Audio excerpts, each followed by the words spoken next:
Hello everyone, welcome to iXMB। Student my name is Kailash Tiwari and दोस्तों, NABARD grade A 2023 को target करने के लिए जो प्रीलिम्स एग्जामिनेशन है, डेफिनेटली वो एक बहुत इंपॉर्टेंट स्टेप है। और उस स्टेप में आप सभी को अब ये क्लियर हो गया है कि इसमें एक क्वालिफाइंग पार्ट है और एक मेरिट वाला पार्ट है। मेरिट वाला पार्ट हमने कई बार डिस्कस किया, एआरडी कैसे फोकस करना है, ईएसआई कैसे फोकस करना है, जीए कैसे फोकस करना है। इसके साथ साथ आज हम ये डिस्कस करेंगे कि 5 ऐसे कौन से पॉइंट्स हैं जिसके थ्रू आप अपने क्वालिफाइंग सब्जेक्ट्स को बहुत अच्छे से कवर कर सकते हैं।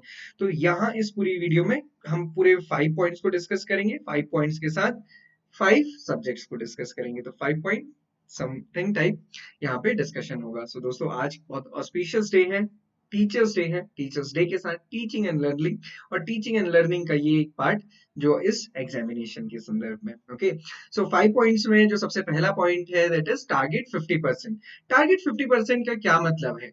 आपका जो क्वालिफाइंग सेक्शन है, क्वालिफाइंग सेक्शन में कौन कौन से सब्जेक्ट्स हैं? क्वांट्स है, रीजनिंग है, English, computer awareness and decision making. ये 5 सब्जेक्ट है। इन 5 सब्जेक्ट में अगर आप देखेंगे, क्वांट्स 20 मार्क्स का, reasoning 20 marks, English 30 marks, computer awareness 20 marks and decision making 10 marks. मतलब आपको यहाँ पे मॉक टेस्ट में या फिर प्रिपरेशन करते टाइम या फिर इवन एग्जामिनेशन में आपको 50% एक सेक्शन को करना है। जैसे ही 50% हो जाए, आपको दूसरे सेक्शन की तरफ मूव करना है। ये कोशिश नहीं करनी कि 20 आउट ऑफ 20। हो सकता है किसी स्टूडेंट का क्वांट्स बहुत अच्छा हो, किसी की इंग्लिश बहुत अच्छी हो, किसी को डिसीजन मेकिंग में कॉन्फिडेंस आए। तो ये नहीं कि आपने पूरा टाइम उसी में लगा लिया, क्योंकि आप सभी को पता है नाबार्ड में 120 मिनट्स आपको मिलते हैं, जिसमें आपको 200 क्वेश्चंस को करना होता है। तो 200 क्वेश्चंस 120 मिनट्स, 1 मिनट से भी कम का टाइम है। तो सबसे पहले इंपॉर्टेंट चीज है टारगेट 50%। और ये सारी चीजें आपको तब बहुत अच्छे से पता चल जाएंगी जब आप रेगुलरली मॉक टेस्ट अटेम्प्ट करेंगे। तो आपके लिए एक इंपॉर्टेंट चीज है कि रेगुलरली मॉक टेस्ट आपको अटेम्प्ट करने हैं। Then second thing is topic selection. ऐसे कौन से इंपॉर्टेंट टॉपिक है जो आपको सेलेक्ट करने हैं, जिससे कम टाइम में और इजीली आप मार्क्स गेन कर सके, एटलीस्ट कट ऑफ आप क्लियर कर सके। जैसे क्वांट्स की अगर हम बात करें, तो क्वांट्स में कुछ टॉपिक हो सकते हैं जैसे परसेंटेज। ना, परसेंटेज इज इंपॉर्टेंट, कुछ भी आपको करना है परसेंटेज के थ्रू होगा। Then number series, quadratic equation, approximation and simplification, या फिर कुछ टाइप की डीआई। मतलब आप यहाँ पे एक ये डिसीजन भी लेंगे कि मैं अर्थमेटिक को छोड़ दूंगा।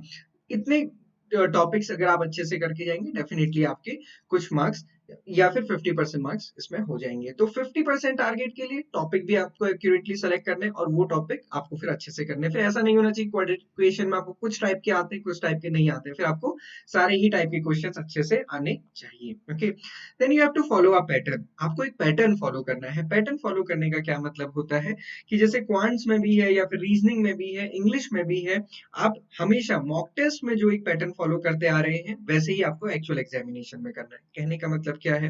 हमारे पास सेक्शन है, क्वांट्स है, रीजनिंग है, इंग्लिश है, कंप्यूटर है, डिसीजन मेकिंग है। आप पहले से ही डिसाइड कर लीजिए कि मान लीजिए आप मेरिट पहले डिसाइड करें, पहले करेंगे ARD and then ESI and then GA. उसके बाद आप क्वांट्स में मूव करेंगे, then reasoning, then English, then computer, then decision making. या फिर आप इसको ऐसे कर सकते हैं कि उसके बाद हम पहले डिसीजन मेकिंग करेंगे, then computer, then English, then reasoning, then quants. तो ये सिलेक्शन आपका अपना हो सकता है। और ये आपका कैसे बनेगा? मॉक टेस्ट बार बार देने के बाद। तो वो पैटर्न आपका तभी बनेगा, और उस पैटर्न को ही फॉलो करना है। हैफाजत चीजों को चेंज नहीं करना है। एग्जामिनेशन में एक चीज हम रूल ये बना के चलना है कि कभी भी क्यूआरई से स्टार्ट नहीं करना है। क्योंकि हो सकता है कि क्वांट्स रीजनिंग में आपको इजी क्वेश्चन आए, या फिर पजल आपको लगे कि इजी, और आप करने बैठ गए, 15-20 मिनट चला गया और रिजल्ट नहीं आ रहा है, तो फिर वो बहुत आपके लिए डिफिकल्ट सिचुएशन हो जाएगी। फिर वो छोड़ते भी नहीं बनेगा, और आगे मूव करना भी डिफिकल्ट हो जाएगा। तो इसलिए क्यूआरई से तो स्टार्ट नहीं करना, एआरडी ईएसआई से स्टार्ट कीजिए, फिर आप अपने क्वालिफाइंग पार्ट में आइए। Important is mock test practice regularly. ये आपको करना ही करना है। ट्रस्ट मी वन थिंग, कि हम हमेशा ये सोचते हैं कि पहले हम ये कवर कर लेंगे, उसके बाद मॉक टेस्ट देंगे। तो वो कवर करते करते एग्जाम भी हो जाता है, इवन मेंस का एग्जाम भी हो जाता है, बट वो टाइम नहीं आता है कि जब आपको लगे कि मॉक टेस्ट देना है। तो इसलिए जितना भी कवर होता जाए, आप एक शेड्यूल बनाइए और उसमें मॉक टेस्ट जरूर दीजिए। हर एक वीकेंड में आपको मॉक टेस्ट जरूर देना है। ये आप अपना बना लीजिए पैटर्न। ये इस बार की वैकेंसीज हैं, 150 वैकेंसीज हैं। इसमें से एक वैकेंसी आपकी हो सकती है, अगर आप बहुत अच्छे से चीजों को फॉलो करेंगे तो। ओके, सिलेक्शन प्रोसीजर हमने डिस्कस किया। 200 क्वेश्चन, 120 मिनट्स। ये भी एक अपने आप में टेस्ट है कि इतने कम टाइम में आपको इतनी सारी चीजें करनी है। लास्ट ईयर की जो हम क्वालिफाइंग पार्ट को अगर हम देखेंगे, रीजनिंग में 20 क्वेश्चन थे, कट ऑफ 3.75 मार्क्स थी। इसीलिए मैं कह रहा हूँ आपसे कि आप 50% भी टारगेट करेंगे तो भी आपकी कट ऑफ इजीली क्लियर हो जाएगी। तो जब कहते हैं ना, बच्चे कहते हैं कि सर सेफ अटेम्प्ट क्या है, तो डेफिनेटली सेफ अटेम्प्ट मैं ये तो नहीं कहूंगा कि 4 क्वेश्चन है, बट सेफ अटेम्प्ट मतलब 50% तो एटलीस्ट आपको करना है। अगेन बहुत सारी चीजें होती हैं कि एटलीस्ट का मतलब ये भी नहीं कि बिल्कुल लग गए कि 50% कैसे ही करना है। बहुत सारी चीजें पेपर के लेवल पे भी डिपेंड करती हैं। तो अगर 50% हो रहा है तो वो मोर देन सफिशिएंट आप मान सकते हैं। सीटिंग अरेंजमेंट के क्वेश्चन लास्ट टाइम 8 क्वेश्चन थे। सिलॉक्स की 3 क्वेश्चन थे, इनइक्वालिटीज की 2 question, blood relation, distance and direction. अगर पजल और सीटिंग अरेंजमेंट को हम छोड़ भी दे तो आप ये देखेंगे कि 7 मार्क्स का यहाँ पे ये पार्ट था। तो 7 मार्क्स भी अगर आप कर लेते हैं तो आप देख सकते हैं कट ऑफ कितनी थी, 3.75। ओके, हालांकि इस पजल और सीटिंग अरेंजमेंट अगर टाइम मिले तो फिर आप उसको करने बैठ सकते हैं। टाइम भी एक बहुत बड़ा कांस्टेंट होता है, वो आपको मॉक टेस्ट देख के पता चल जाएगा। सिमिलरली क्वांट्स में आप देखेंगे कट ऑफ 3 मार्क्स थी, ये जनरल की कट ऑफ है। यहाँ पे D I pie chart 5 marks का था, नंबर सीरीज 3 मार्क्स का, सिंप्लीफिकेशन 2 मार्क्स का, एंड क्वाड्रेटिक 3 मार्क्स का। तो अब अगर आप 6 मार्क्स का अरिथमेटिक छोड़ भी देते हैं तो आप देख सकते हैं बाकी में भी आपका काफी अच्छा स्कोर हो जाएगा। सिमिलरली इंग्लिश में आप देखेंगे रीडिंग कॉम्प्रिहेंशन है, word swap, error detection, sentence rearrangement, fill in the blanks, miscellaneous. Reading comprehension आपको नहीं लगता कि इतना बड़ा कॉम्प्रिहेंशन पढ़ना है, वर्ड स्वैप, एरर डिटेक्शन या सेंटेंस रीअरेंजमेंट के थ्रू भी आप अच्छा स्कोर कर सकते हैं। हालांकि यहाँ पे देखिएगा ये 30 मार्क्स का तो कट ऑफ थोड़ी सी रिलेटिवली ज्यादा होती है, और इसका लेवल लास्ट टाइम थोड़ा सा इजी था, इंग्लिश इजी थी।